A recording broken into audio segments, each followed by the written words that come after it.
For today's Product University, we are going through skin physiology and RIMAN. So we're going to break down the various different layers of the skin, some common skin issues, and then ingredients within RIMAN that can benefit your skin. And I want to preface all of this by saying that you don't need to keep all this into memory. You do not need to commit it to memory. I was a biochemist for many years, and then I read a cosmetic chemistry textbook for fun. So I know these things because it's part of my past and part of my future, but I hope that in kind of elucidating or illuminating some of these details, you can better understand that RIMAN difference. So when we look at your skin, just overall at what your skin is your body's largest organ, and it works for a couple of reasons. Not only does it help you regulate temperature in the terms of, goosebumps, sweating, but it also allows you to actually protect yourself against irritant penetration, and of course offers sensory perception with those nerve endings in the skin. It's made primarily of 3 layers, and these 3 layers have their own individual roles. So very simply, we have the epidermis as your top layer. That is the layer that experiences the outside world. And then our dermis is that second layer, and then the hypodermis is the 3rd layer. And some studies actually do not consider the hypodermis a 3rd layer of the skin. They just consider it a part of your body, but some places do. So in my studies, I understand it to be that 3rd layer. So let's look first at the epidermis. So your epidermis is the thin layer of outer skin, and it's comprised of cells known as keratinocytes. So your keratinocytes are going to be kind of in this area here. And so these are just your skin cells, and these are freshly differentiated skin cells. And so what that means is that your body just freshly produced these, that the currently existing cells made new cells, and they began to multiply. So those are the basis of your skin structure. But we also have at this base layer here, melanocytes. And so melanocytes are these cell types that create melanin or pigment. And so this melanin is what allows us to have various skin tones and skin colors, but it also provides some UV protection within our skin. So we innately have some UV protection built in. However, the melanocytes are also the area in which excess melanin can occur. So we'll touch this a little bit more in depth later, but in terms of hyperpigmentation and dark spots, we are looking at the melanocytes and the melanogenesis pathway as things to essentially attack when we are wanting to target hyperpigmentation. So your stratum corneum is actually going to be this top layer up here. So within the epidermis, there are various sublayers. I believe there's 7, and within each sublayer, they have their own multitude of layers. It's a lot, but what's important to note is the stratum corneum up top. So when we started creating the keratinocytes at the bottom, these are healthy cells with nuclei. And as these cells go through your skin cell cycle, they begin to slowly differentiate, which just means that they slowly begin to kind of flatten. Some of them begin to lose their nuclei. And in doing so, they eventually come up to the top of the skin where they eventually slough off. And so that top layer of skin, that stratum corneum, is consistent of essentially nearly dead or dead skin cells and the surrounding lipid environment. And so this is actually known as the brick and mortar structure of the stratum corneum. So when we talk about the skin barrier, this is what we're talking about. Your skin barrier specifically is this top layer and the interaction between these skin cells and the surrounding lipid environment. And what do I mean by lipid? Lipid is essentially the natural oils and ceramides that your body creates to help replenish the skin barrier, to keep it intact. So a healthy and functioning skin barrier is going to have tightly packed cells, skin cells, and then in any gaps between those skin cells, it's going to be tightly packed with lipids, with ceramides, and with free fatty acids. And so with a nicely packed barrier, that is where you are inhibiting irritants from penetrating, and also where you're inhibiting water from your skin from evaporating, leading to dryness. And again, we will touch on this a bit more when we go through common skin issues. But very basically, when you look at the epidermis, this is the area where a lot of hydration and moisturization occurs for a functioning skin barrier and for functioning skin layers. All right, then we have the dermis. The dermis is a chunky one. So the dermis is our middle layer of skin, and it contains so many important components to our skin's function. And it also provides nutrients to the epidermis, as well as a bit to the hypodermis. So within your dermis, not only do you have blood vessels, lymph vessels, even your hair follicles, but you also have fibroblasts, nerves, and sebaceous glands. And so really in terms of oil production, or excuse me, oil production in terms of sebum, it is coming from your dermis all the way up to the surface of your skin. Even more interestingly, and something that we will explore next week, is that the hair follicles that are situated inside your dermis are actually considered part of your epidermis. It's actually essentially an extension of the epidermal skin all the way down and surrounding the hair follicle, but it just exists within the dermis. So what's really important to understand about the dermis, yes, of course, the nerves, the blood vessels, all that stuff, is that it also contains your extracellular matrix. So the extracellular matrix is also known as the ECM, and it is a network of macromolecules and minerals, and these provide the structural support and vitality of your skin. So as you can see, it really contains collagen and elastin, both of which are really important, especially in anti-aging activity. It also contains your hyaluronic acid, which, as I'm sure y'all are familiar with, is that beautiful water-binding ingredient that brings hydration to the skin, but our skin actually makes it itself. So this is where your native hyaluronic acid exists. And then lastly, we have fibroblasts, and fibroblasts make collagen. So when we look at, providing collagen support or elasticity, we are looking at the extracellular matrix located within the dermis. And so as you can see on specifically this depiction here, this is really where you begin to see signs of aging with fine lines, with wrinkles, with sagging. It's specifically due to an effect in the extracellular matrix where you have lost either collagen, where you've lost elastin or hyaluronic acid, leading to dips, so to speak, in the upper layers of skin, in the epidermis and etc. And so that's where you're getting the aesthetic concerns of fine lines and wrinkles. So again, the dermis, the extracellular matrix, that is where your collagen and your elastin and your hyaluronic acid lives. And then lastly, and probably least importantly, is the hypodermis. So the hypodermis is just a fatty layer of cells. It cushions your muscles and bones while also supporting nerve and body vessels. It also regulates your body temperature, but it is very rare for personal care products to ever interact with the hypodermis. It's extremely low, and also it poses the concern of products becoming systemic if something were to reach all the way to your hypodermis. So typically, we do not treat the hypodermis in terms of topical skincare.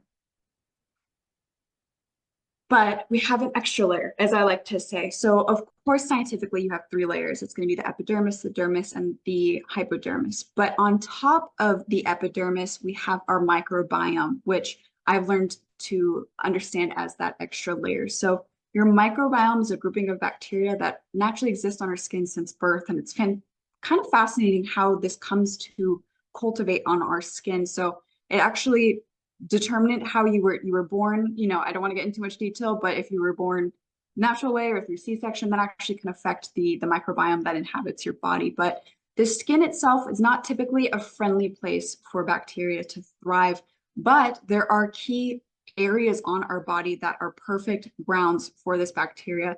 And what's important to note is this is good bacteria. This is beneficial for us. It actually helps us protect ourselves against invading pathogens. So in areas where you either have a bit more oil, the pH of your skin is a bit lower, or it's a bit more moist, this is where bacteria loves to grow.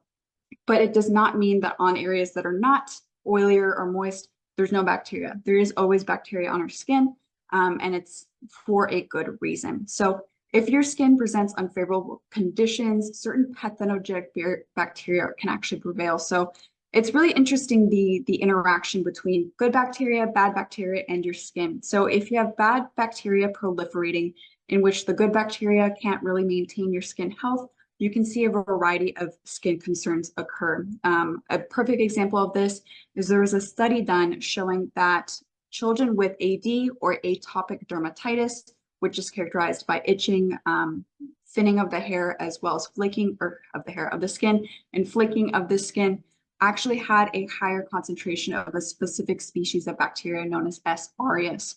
Similarly, in preteens, they typically have oilier skin due to hormones, and that oil is a perfect breeding ground for C. acnes, which is the bacteria species that causes acne. So really understanding the microbiome as an additional layer of your skin allows you to treat it correctly, either with fermented products or just with proper cleansing. So the microbiome is an important part of your skin as well.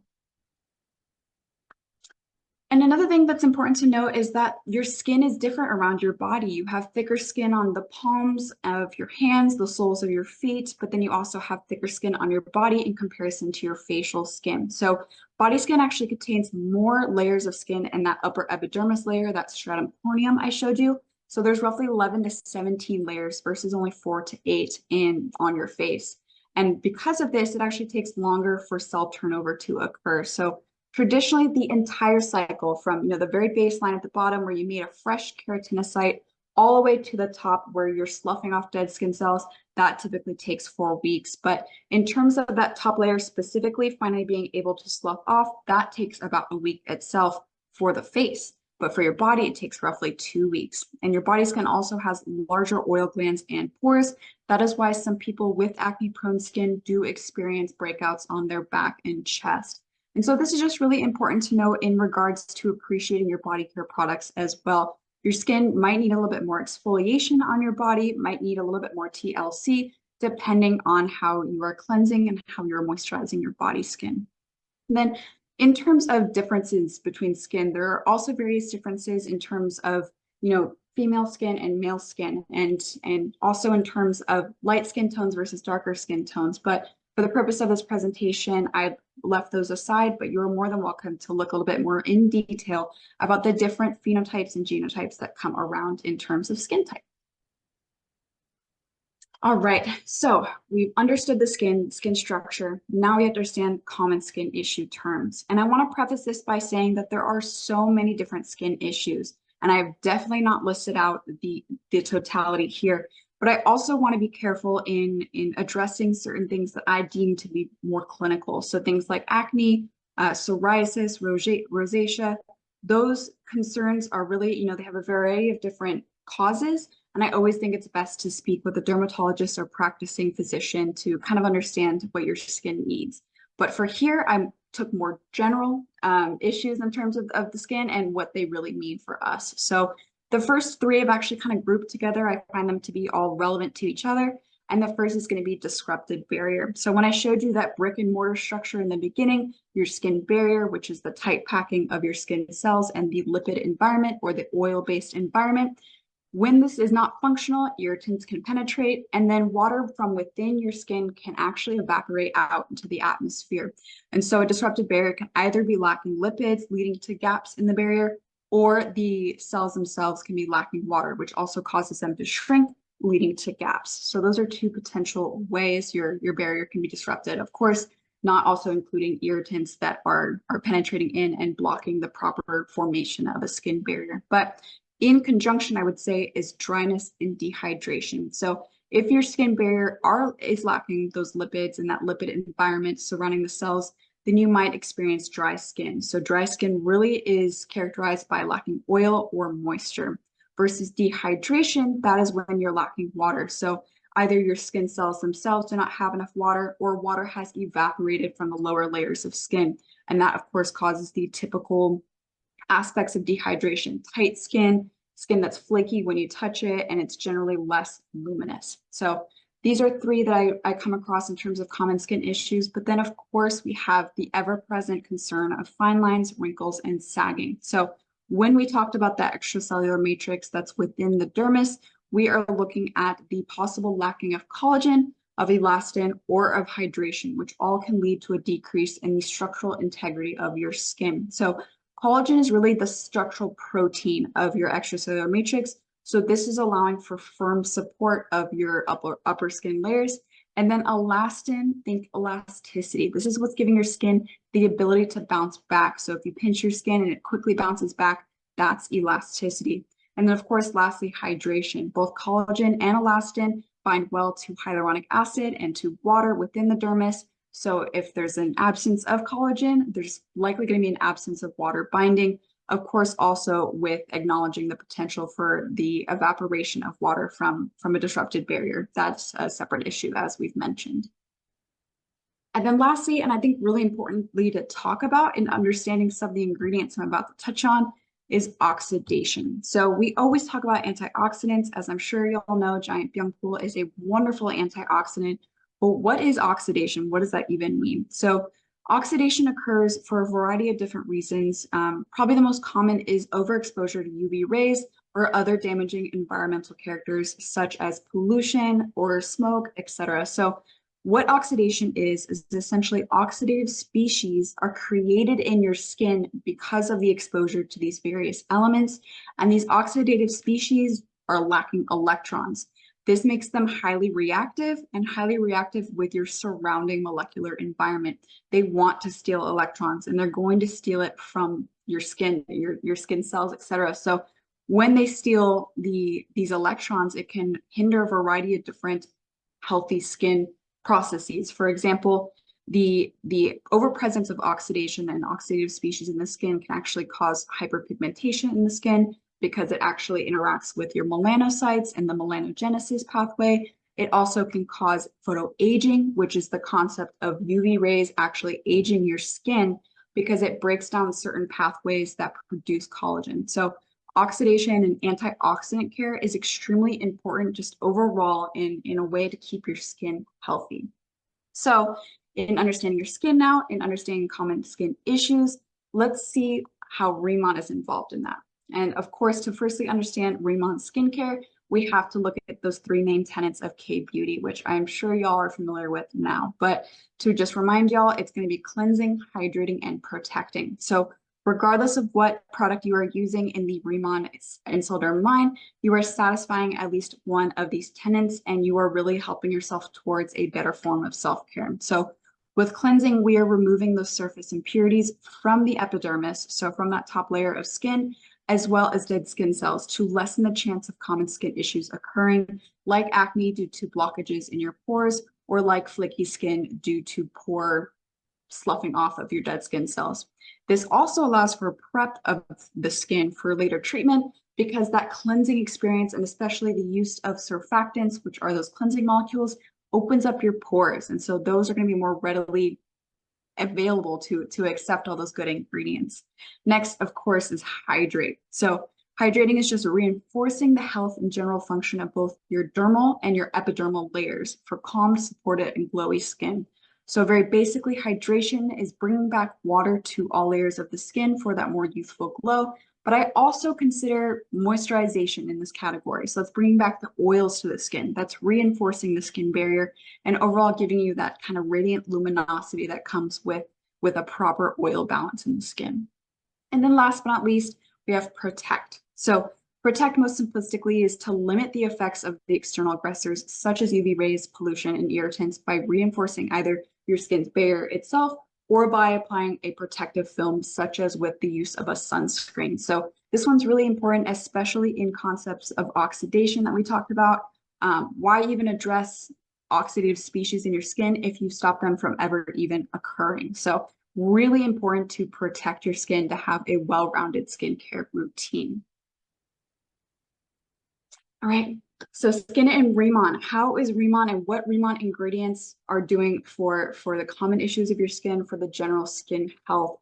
And I want to mention that the following couple of ingredients I've identified are not an exhaustive list of all the fantastic ingredients in the formulas that we provide here at RIMAN. So if you are curious about the other ingredients, especially the hero ingredients, if you go to riman.com and then click the Explore RIMAN tab, and then click Explore and then Ingredients, we have a whole ingredient glossary for you to go through. So this ingredient glossary will highlight key actives in various product forms that allow or really encompass some function for your skin.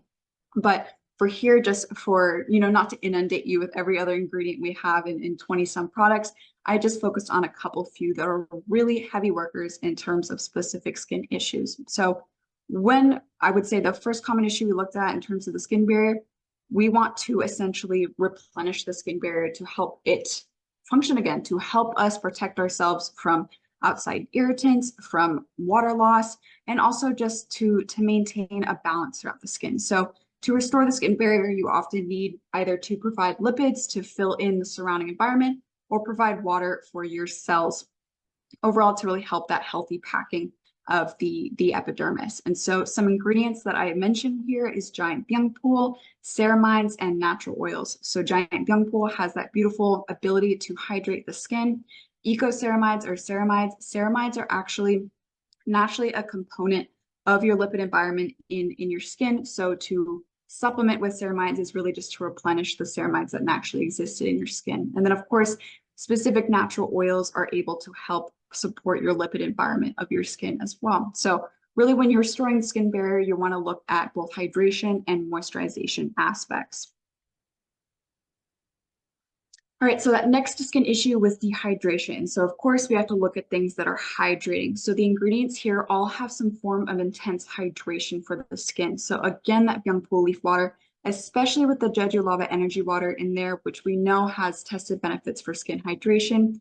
But of course we have more common industry standards like humectants. So humectants are hygroscopic structures that actually attract water to the skin and actually also distribute it throughout the various layers of skin. So probably the most common humectant in the industry is glycerin. So glycerin is a beautiful humectant to use. It has so many different benefits in regards to just formulation stability, but also, of course, to bringing hydration to the skin. But then we also, proprietary to RIMAN, have our 8-layer hyaluronic acid. Hyaluronic acid, again, is fantastic at binding with water and attracting water. So that's just going to bring water back to the dermal layers. We have our damask rose water, which is in our Calming Balance gel, and that's going to bring not only hydration, but also a little bit of pH and calming sensation to the skin.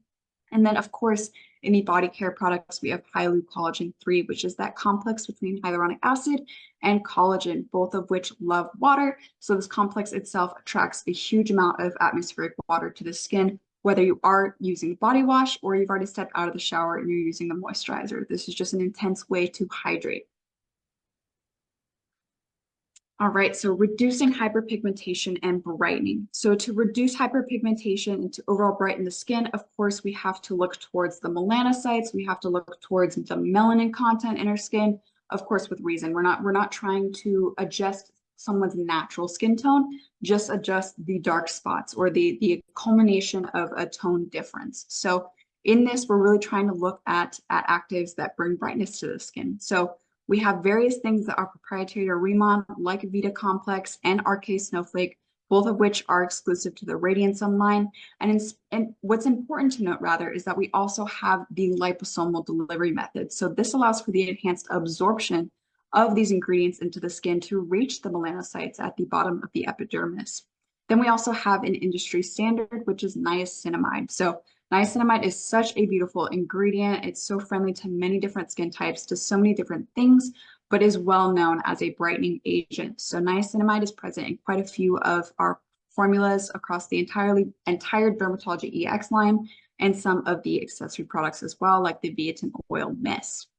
Of course, again, we have Byungpool. Gotta love that brightening study that we were doing with the University of Seoul. And then lastly, we have sea berry water. So sea berry water is in the Biotin Oil Mist and the Biotin Multi-Stick Balm, and it has high concentrations of vitamin C and E, both of which are known to be powerful antioxidants and to bring brightness to the skin as well. And then last but not least, replenishing the extracellular matrix, that matrix of collagen, elastin, hyaluronic acid, all the stuff that we need to support our skin. So really, we're looking at anything that either brings back hydration or somehow helps the structural integrity of our skin. So firstly, we have Collagen Year. So this is also exclusive to the Radiance M100 line, and this is just for radiant elasticity, as we like to say. Then we also have peptides. So I know a lot of people look for key ingredients that they understand before they joined RIMAN. They're like, where are the peptides? Where are the vitamins?